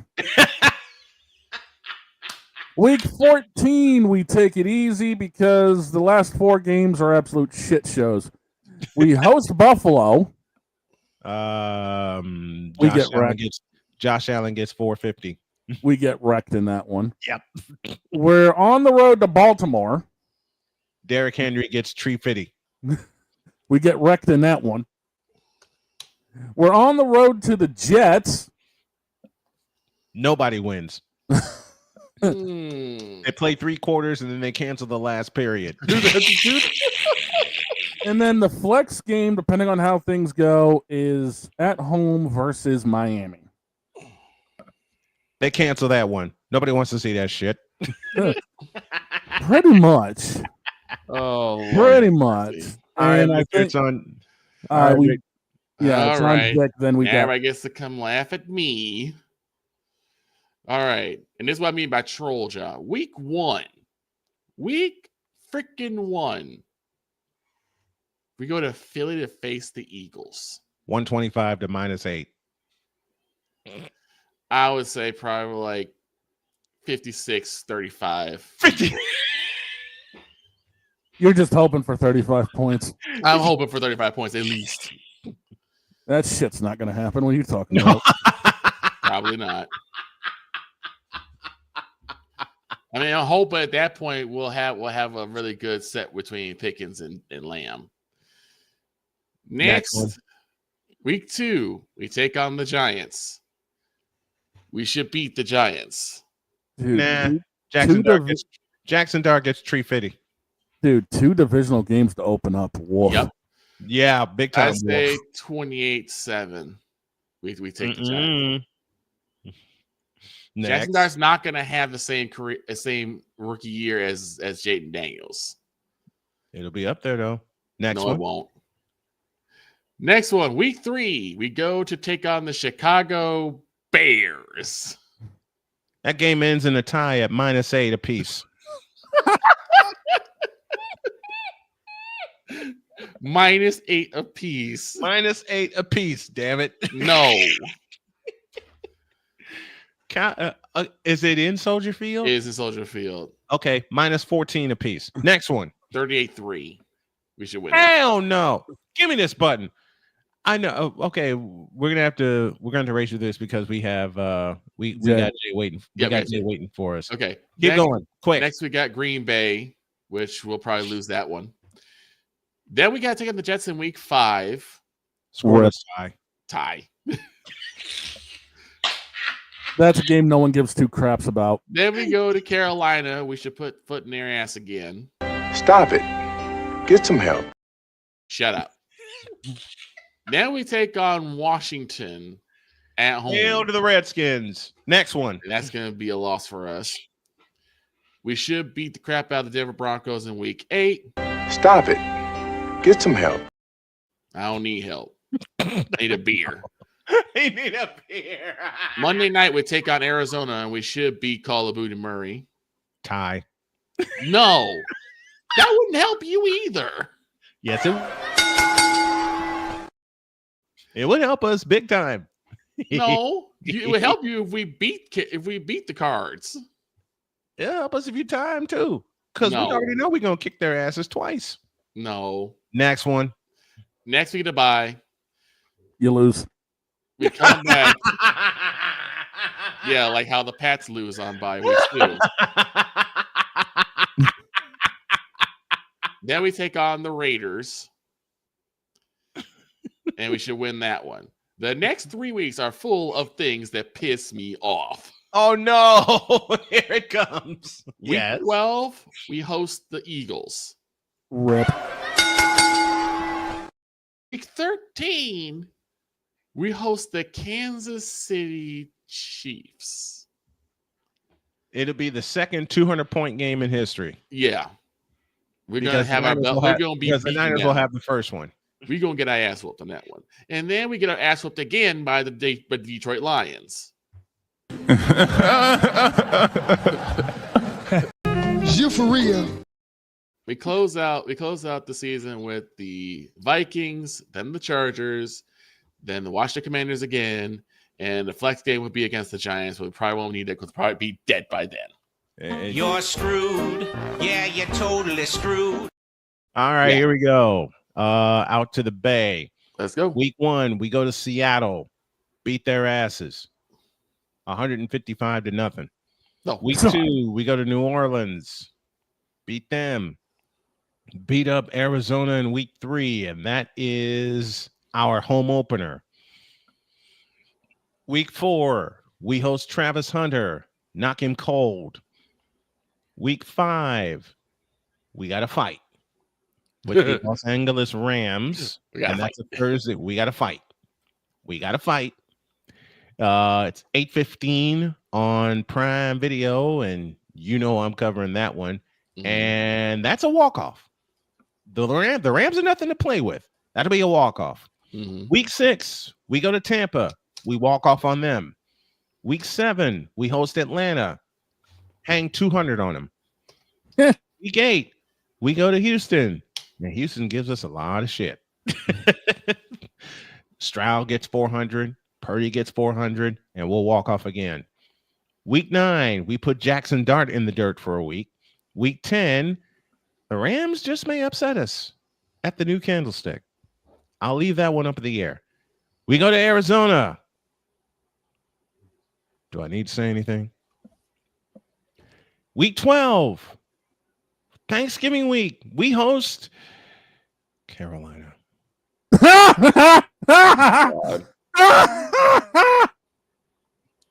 Layup. I should. That's a dunk. I shouldn't even do that. I shouldn't even do that game. That's I shouldn't even do that. I shouldn't even do that game, but I'm going to do it anyway. Week 13, we give Deshaun Watson a bad ending. We rest on week 14. Week 15, we get to terrorize Cam Ward. You know, I already talked about week 16 in Indianapolis, Indiana, which could go either way, and a possible Super Bowl matchup. Yes, I'm calling it now. Week 17, we see the Chicago Bears. And then we wrap it up flex weekend with Seattle. Get Jay in here, please, before I start laughing. From North Carolina.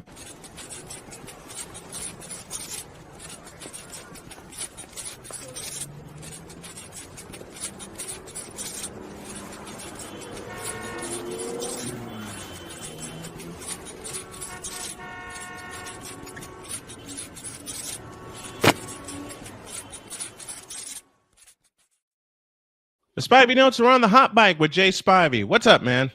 What's up, guys? Mr. Spivey, how you doing? Okay, Jay. We're going to give you the floor because we talked about it to lead off the show with Angel Reese trying to stand up to Caitlin Clark, and it didn't work. We're going to give Jay the floor on this one. Well, you know, guys, I'm generally in favor of Caitlin Clark on pretty much everything she does, and I'm going to be honest with you. I think she was trying to send a message to Reese, Angel, but she wasn't trying to be like vicious with it. She was just sending her a message. Right. Totally different than last year when Angel hit her upside the head and knocked her down on the floor. That's just different. Yes. But for Caitlin Clark to say, oh, it was just a basketball player. No, it wasn't. It was not. No, but Angel Reese went way off the hook for no reason. Oh, it wasn't not that hard of a foul. No, it was a common All foul. she did was she just kind of slapped her on the arm. She just chopped down on her arm. I mean, I'm sure it hurt, but it's not like a vicious hit. And she was making a play on the ball. Right. She was making a play on the ball. People haven't seen that or haven't said a word that I've seen. Right before that, if you look, Caitlin Clark points at the referee and says the Angel elbowed her. Mm-hmm. You can't. Which she did. Nobody said any of that. Which she actually did elbow her. She did. So she comes back and then chops down her arm. The thing that I found interesting about that, Mr. Spivey, is the fact that usually after a call like that, you would think that the Sky would have had like that fire lit under them, a fire in their belly, and they came out even flatter than they did to start the game. Well, it's obvious, whether it be her or the team, Caitlin Clark's just in her head. Gotta let that go. Heavily in her head. And she won't. She's living rent free in her head, and she won't let that go. She wants to be Caitlin Clark. She wants to be Caitlin Clark on the professional level so bad. It's not even close. Nope. No, it's not. And for all those Angel Reese lovers out there, it's not even close. It won't. I mean, that's why it's very hard to even consider this a rivalry, because usually for a rivalry, both sides got to be on par. You don't see Angel Reese being on par with Caitlin at all. I mean, other than Angel beat her once at LSU, is that right? Yes. Other than that game, Caitlin's better number. It's ridiculous that people even remotely consider this a rivalry. Well, I kind of go back. To me, this is similar to back in the 70s and 80s with Magic and Bird. Neither Magic nor Bird let either one of them get in their heads. Right. Exactly. It was a good, friendly rivalry, and they're still friends to this day. Best friends. The folks from the Strikeout Beer podcast joining us here this morning. Good morning to you guys down in Texas. Jay Spivey here with us on the program, as he is every Monday, talking about the quote-unquote rivalry of Angel Reese and Caitlin Clark, which isn't. And I asked this question before, and I'll ask you this as well, Mr. Spivey. Do you think at some point Angel's got to pick a lane?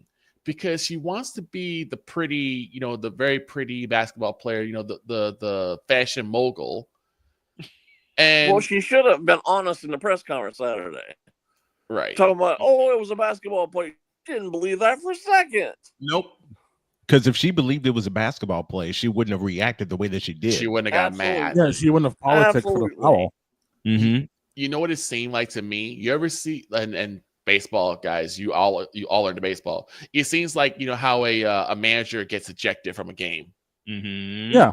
Like that whole routine, that whole performance seemed like she was trying to get everyone else riled up, like how you would if you're a manager at a baseball game. When you get ejected, you ramp it up so that your team gets ramped up. It's like, yo, he's fighting for us, let's fight for him.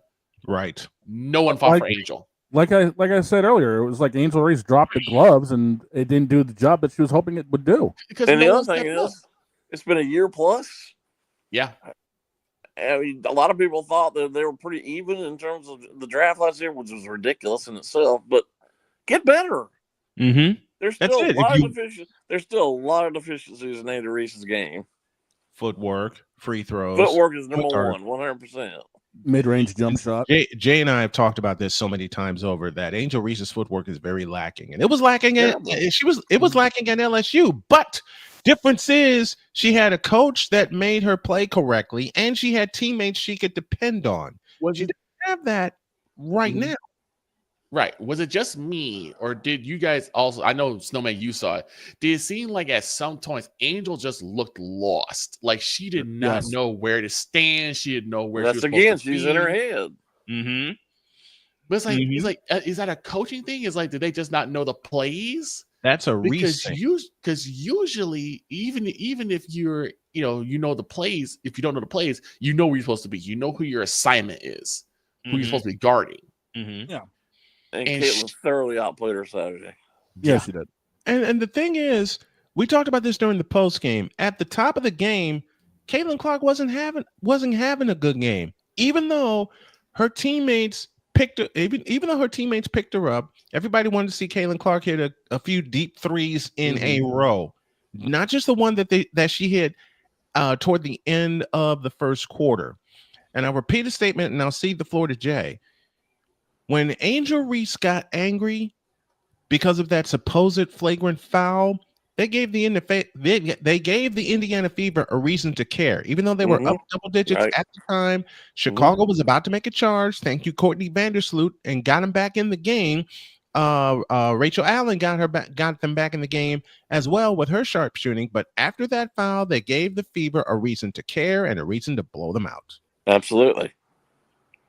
And the other thing is, the Fever are much better than they were last year in terms of the talent they have. Oh I mean, my this gosh, team is yes. far better than they were last year.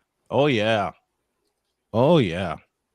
They are much better than And they I've were. still seen people, even to this, I just saw it a little while ago on social media. Not that I'm out there trolling here, but I did see it. There's a lot of people who still think Caitlin Clark can't play and think Angel's better than she is. Are they watching the same games? I don't know how. I saw that. I don't know how you would say that with a straight face if you've watched I don't any know of the why. games. I don't know why you would say that with a straight face. You know Folks, why, Snowman? We've talked about this before. RACE. Absolutely. RACE. It's the only reason I could think of. RACE. And no If one wants Caitlin to. Clark were black, this would not even be an issue. Nope. They would call it a friendly competition. They would call They it. would be friends, probably. Probably, but they're certainly not now. Well, not now. They're certainly not now. And what is also getting in Angel Reese's head, and Jay, we've talked about this.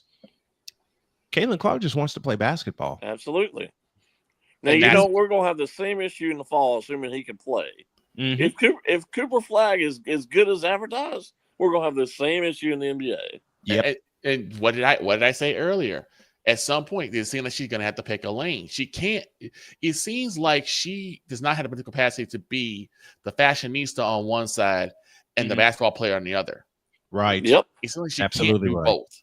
She so it's can't. like at some point she's got to pick a lane, and either you're going to be the basketball player or you're going to be the fashionista. You can't. Well, do I both don't of them. begrudge anybody their money or I don't either. No. or their endorsement. I mean, Caitlin Clark's got all kinds of endorsements, but she's gotten better. Mm-hmm.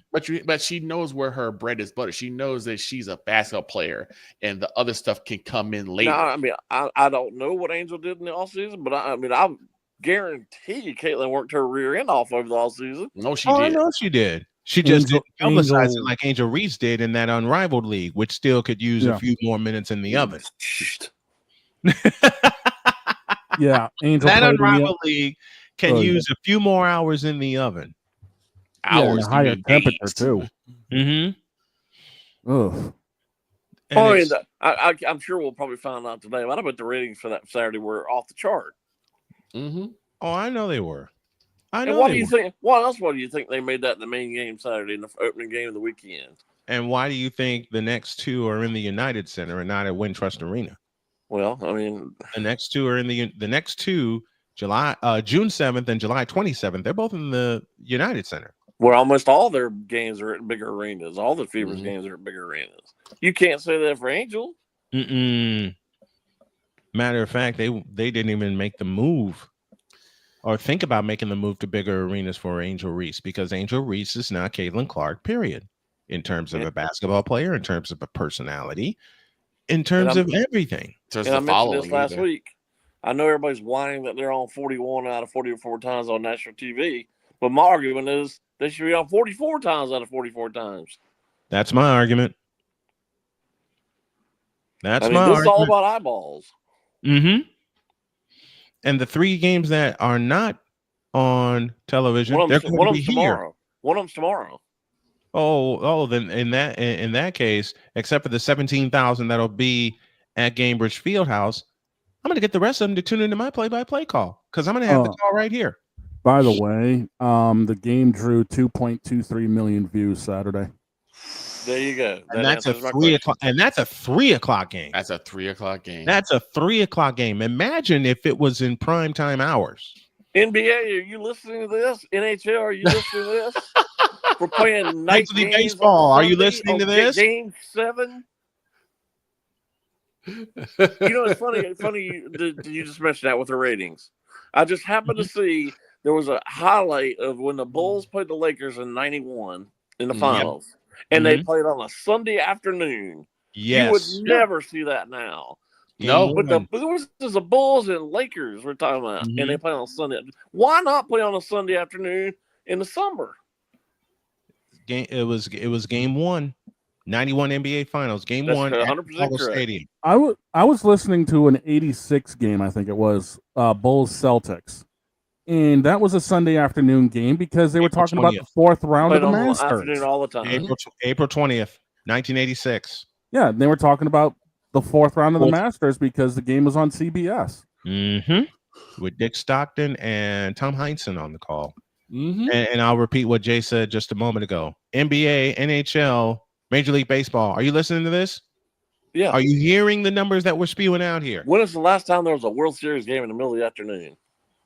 It's been a minute. It's a while. It's not since the 90s. I think it's the 80s. Live research. You know what? I think it was 1989.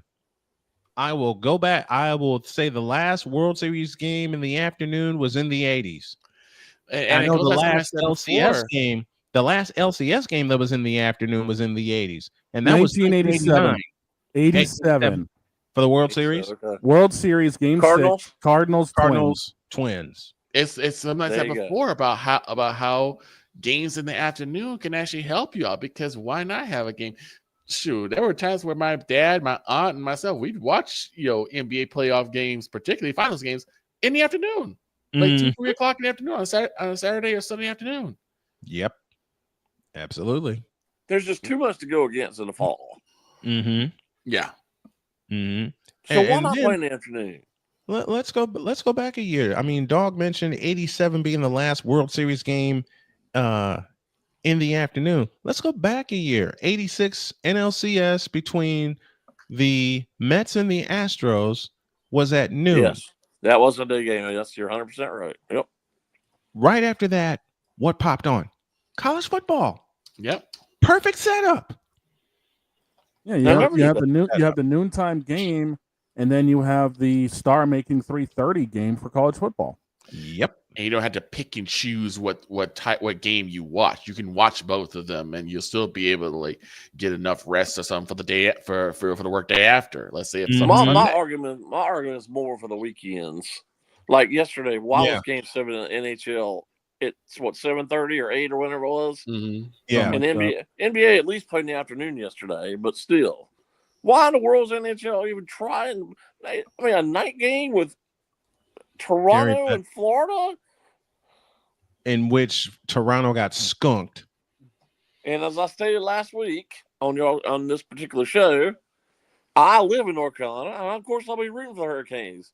But nobody's gonna watch either one of these series. No, we talked about that in depth last week. Yeah, we did. Who's gonna watch Carolina and Florida play? Except for the true hockey fans, nobody. Nobody's gonna watch it. I know Blake and Droid will, but that's about it. I know I'm going to take a peek at them because I'll watch it. Don't get me wrong. I'm just saying. We're talking about the casual late season. The casual fan doesn't care. They don't care. Are they going to watch Dallas and Edmonton? No. Hell no.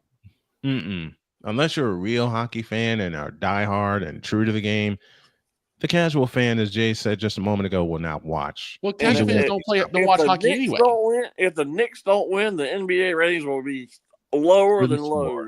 The casual fans don't watch hockey anyway, sadly. Yeah, I mean, the casual fans and the fans of the teams outside of these four aren't watching the games. The casual fan only really watch football and basketball. They barely watch baseball, and they don't watch hockey at all. And barely being the operative word. I will say this. I've run into a lot of Pacer fans here in the area because I live in Southern Indiana. I run into a lot of Pacer fans here, and they are ultra excited about this series, which highlights Jay's point. Yep, which highlights Jay's point about the casual basketball fan. Because I've run into fans here that will sport the gear, but know nothing about the team or the game. Not only that, they don't care to know. They don't care to find out. Thank you. Facts. They're just watching it to watch something. If it isn't their favorite player or a player they know, they don't care. Mm-hmm. If it's not, you know who. Oh, don't make me say it. Or Harden or Embiid or Luka or who's gonna watch the Western Finals? Right. Nobody. Not I, says me. Right. I don't have a horse in the race. Which is don't why get me wrong here. I mean, I understand they had to do it, but it makes no sense to me that Minnesota's in the West. I ain't got a Makes dog no in this sense pony that show. Memphis is in the West, New Orleans is in the West. Makes no sense. Oh, Nah, I I got no West. dog. I got no dog in this pony show. I'm not watching. I got no dog in this fight either. Well, the ratings are going to be awful. If the Knicks don't win, the NBA is screwed. Yep. And David Stern's going to flip over in his grave for that. Pretty much. Well, they He's already had the draft lottery. lottery. They already had the lottery rig last week. Oh yeah, Yeah, it was. Oh yeah. Now now by a show of hands, and we'll close here. Who doesn't think the lottery was rigged? That's You guys right. are rigged for Every years. member of the class has their hand down. It's been rigged for years. It's been rigged since they started it in 1985. They had almost no chance of winning, and after all the drama they've gone through the last 3 or 4 months, they somehow win the lottery. Especially So after one that. of, if not the worst trade in NBA history. Yeah, exactly. That monumental And he saved moronic his trade. job by having this happen. The worst trade in NBA history, and yet they We're in get two rewarded. teams. And he They gets to get- save his job. Yep. We'll put a stop on it there. Jay Spivey joining us here on the program as he does every single Monday. This version of Hot Mic with Jay's Spivey Notes is presented by Invader Coffee. Thanks a lot, Jay. We appreciate you, buddy. All right, guys. Have a good day.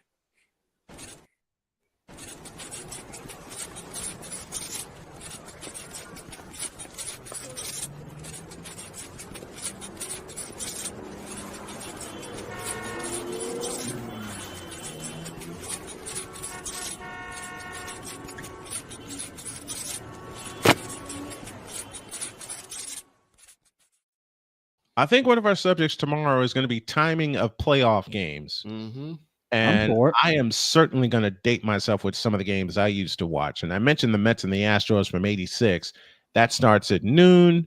I'm thinking Central Time. Starts at noon, 3 o'clock. You got college football for the rest of the day. And our day is done. Have a great day. God bless. Remember to make your next move your best move. And always remember, if your dreams don't scare you, they're simply not big enough. Dream big, do bigger. We are, and we hope y'all are too. God bless you. So long, everybody.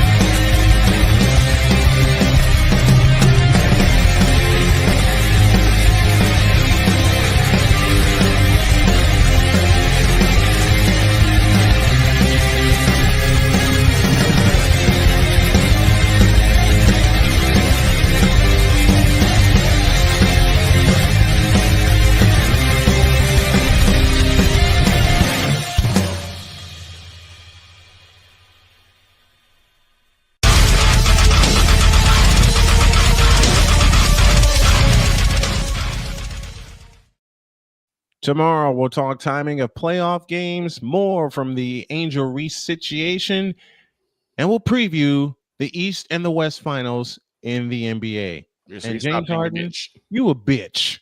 Yes, Joel sir. Embiid, you a bitch.